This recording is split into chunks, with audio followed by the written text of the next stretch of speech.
Hello and welcome to another episode of Note to Self. In this episode, we look at how to customize OIC notifications in order to add a table to the email output. We recently had a requirement to send notifications to end users, but they asked, could they have a table of records in the notification too? We had to think about it and realized there are a few things about notifications in OIC. The biggest thing to note is the body of the notification is typically just written in plain text. But did you also know that you could use HTML markup to give the text some nice formatting? The next thing we needed to work out is how we can dynamically create a HTML table full of data. What we needed was a reusable method to create the HTML table markup containing the data that we would generate when running an integration process. JavaScript to the rescue.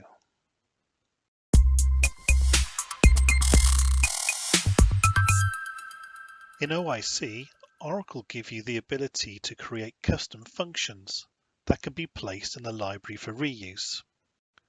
We've created one such function that we've named Generate Table from String. The code that supports Generate Table from String is written in JavaScript. The function has two variables, _sepstring, which will be a single string containing our data for the table. The end of each row of data will be given an end-of-line delimiter, and this is the value of our second input variable. These functions also will need to have an output variable. The variable called table is used to hold our result, which will be a long text string full of HTML markup and data for our notification. Let's download the source JavaScript file and open it up in Visual Studio so we can discuss what it will do. In the comma-separated string input to the function, everything before the first end-of-line marker will be treated as the table's header row, and therefore everything after will be treated as rows of data, with each row separated by its own end-of-line marker too. The function will loop through each row of data and will further split that row by using a comma delimiter. The table's header, cell, and row HTML markup tags are updated, and the final end of body and table tags added before the function returns the HTML content back as the output variable. Let's now take a look at how we can use the generate table from string function in an integration. In this simple integration, we start with creating some initial variables. The variable varhead will hold our comma-separated column header text. Our intention is to have a table with 3 columns, so we'll have 3 headers. I've called them header 1, 2, and 3. The variable EOL delimiter will be set to the value of 3 tilde characters, and these will be used to mark the end of each line or row of table data. In this example integration, we're going to create 1 header and 9 data rows, so we'll exit the loop at the 10th iteration.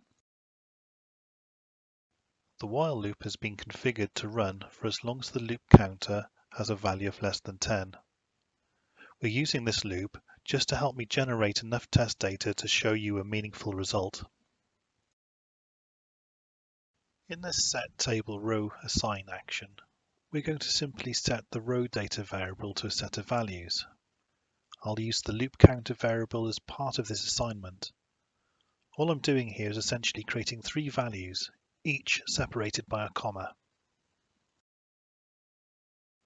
In the second table data variable, I will concatenate any existing table data with the end-of-line delimiter, and then concatenate that with the new set of row data.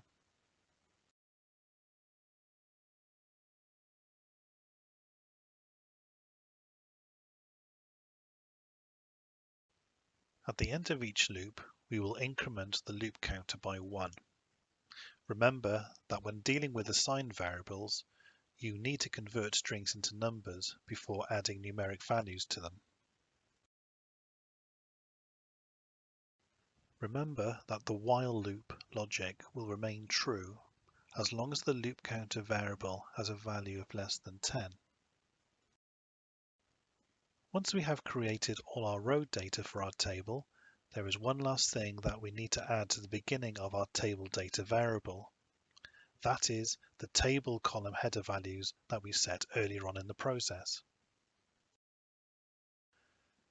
We will concatenate the header, an end-of-line delimiter, and the rows of table data together. Finally, we can set the variable called HTML table with the product of our generate table from string function. Custom functions like this will be located under the user-defined branch of the components palette. Like any other function, you'll simply need to drag it into the expression and add the parameter variables as required. Our first parameter is the concatenated string of table data that we've been building up, and the second is the end-of-line delimiter variable, which tells the functions where to split up each row of table data. Once the custom function has been executed, it will receive HTML markup containing the header and row data for our table. The HTML table variable will hold this data. In the notification, the parameter TableData1 will be set to the content value of the HTML table variable. As I've already mentioned, the body of OIC notifications can be written in HTML, which means you can get as fancy as you like with styles, images as base64 encoded strings, and of course, table data. So just to recap what we are doing, we've created a looping test integration just to create a bunch of delimited content that will pass to a custom JavaScript function that will convert it into HTML table markup so we can add it to an email. And here it is. Our email has been produced with a header row and 9 data rows, as expected. We hope that you found that useful. And until next time, goodbye.